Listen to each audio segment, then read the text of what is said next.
Bonjour et bienvenue dans ce nouvel épisode de notre podcast, aujourd'hui intitulé Ça vaut le détour.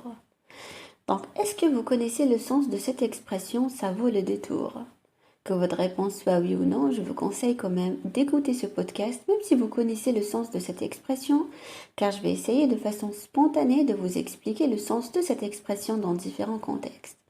Mais avant d'aller plus loin, je te rappelle, je t'indique que tu peux télécharger la fiche PDF qui est dans la description de cette vidéo. C'est un parfait compagnon de ce podcast. Donc l'expression ça vaut le détour, en fait, c'est une expression synonyme d'une autre expression qui est ça vaut le coup. Donc un détour, c'est quand vous partez d'un endroit et vous avez un but et vous ne prenez pas le chemin direct le plus court, vous prenez un autre chemin qui est un petit peu plus long. Ça, c'est un détour.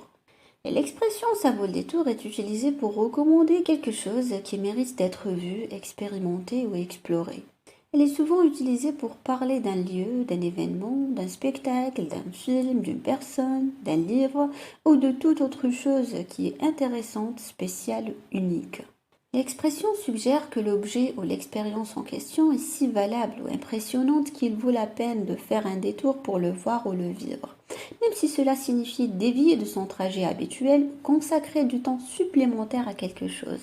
Par exemple, tu devrais vraiment visiter ce musée, ça vaut le détour. Dans cette phrase, on suggère que le musée est intéressant et que cela en vaut la peine. Ou bien, j'ai lu ce livre récemment et je pense que ça vaut le détour. L'histoire est captivante. Cette phrase indique que le livre est intéressant et mérite d'être lu.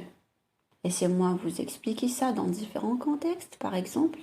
Imaginez que vous devez aller travailler et un de vos collègues de travail vous demande si vous ne pouvez pas venir le chercher avec votre voiture parce qu'il a un problème avec sa voiture. Donc vous lui dites d'accord. Vous demandez où est-ce qu'il habite. Il n'habite pas directement entre votre domicile et votre travail, il habite à quelques kilomètres plus loin.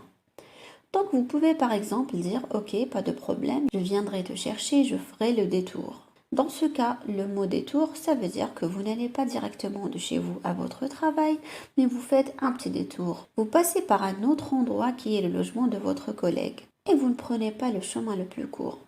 Donc quand on dit ça vaut le détour, ça veut dire je ne prends pas le chemin le plus court pour aller d'où je suis à où je veux aller, mais je vais prendre un chemin un peu plus long.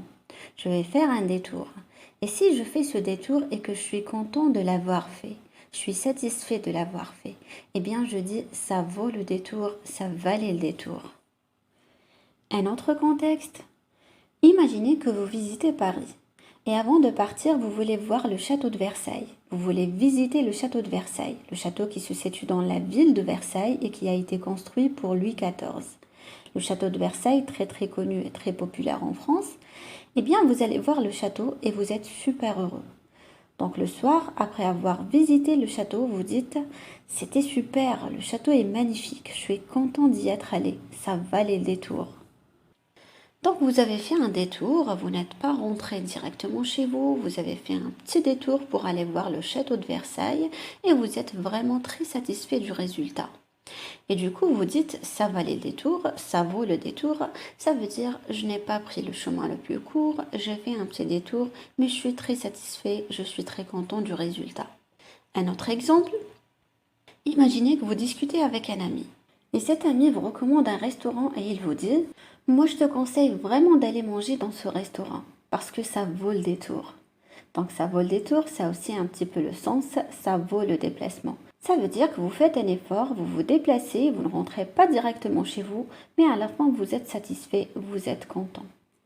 Donc voilà, la prochaine fois qu'un de vos amis vous recommande un restaurant ou un magasin ou n'importe quoi, vous pouvez lui demander est-ce que ça vaut le détour. Et donc si cette personne est francophone, elle comprendrait immédiatement ce que vous voulez dire.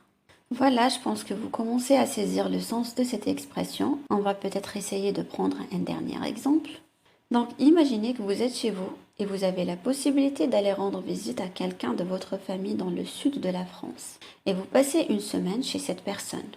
Et à la fin, vous pouvez par exemple lui dire « Ah, merci des vacances que j'ai passées chez toi, ça valait vraiment le détour. » Donc ça veut dire encore une fois, ça valait vraiment le voyage, ça valait le coup de venir. Donc je suis très satisfait d'être venu te rendre visite, même si j'ai parcouru un long chemin et fait un long voyage pour venir te rendre visite. Ça valait le détour, ça vaut le détour. Donc voilà différents contextes au niveau de cette expression valoir le détour. Juste une petite remarque mes amis, au subjonctif, cette expression devient pour que ça vaille le détour. Là c'est au subjonctif encore plus compliqué. On va se faire une phrase un petit peu plus longue. Écoutez-moi bien, je ne suis pas sûre que ça vaille le détour. Donc voilà pour l'expression d'aujourd'hui. J'espère que vous avez aimé ce podcast. Donc merci à vous. N'hésitez pas à me rejoindre sur mon cours gratuit sur YouTube. Chacun de mes articles est accompagné d'un fichier PDF qui est dans la description de cette vidéo. Si tu as aimé, mets un petit j'aime, un petit pouce en l'air, ça fait toujours plaisir et ça nous aide à choisir les sujets qu'on aborde sur la chaîne. Et bien sûr, abonne-toi à la chaîne YouTube de Français Spontané en activant les notifications pour ne rien manquer. Je vous souhaite à tous une bonne journée et je vous dis à très bientôt.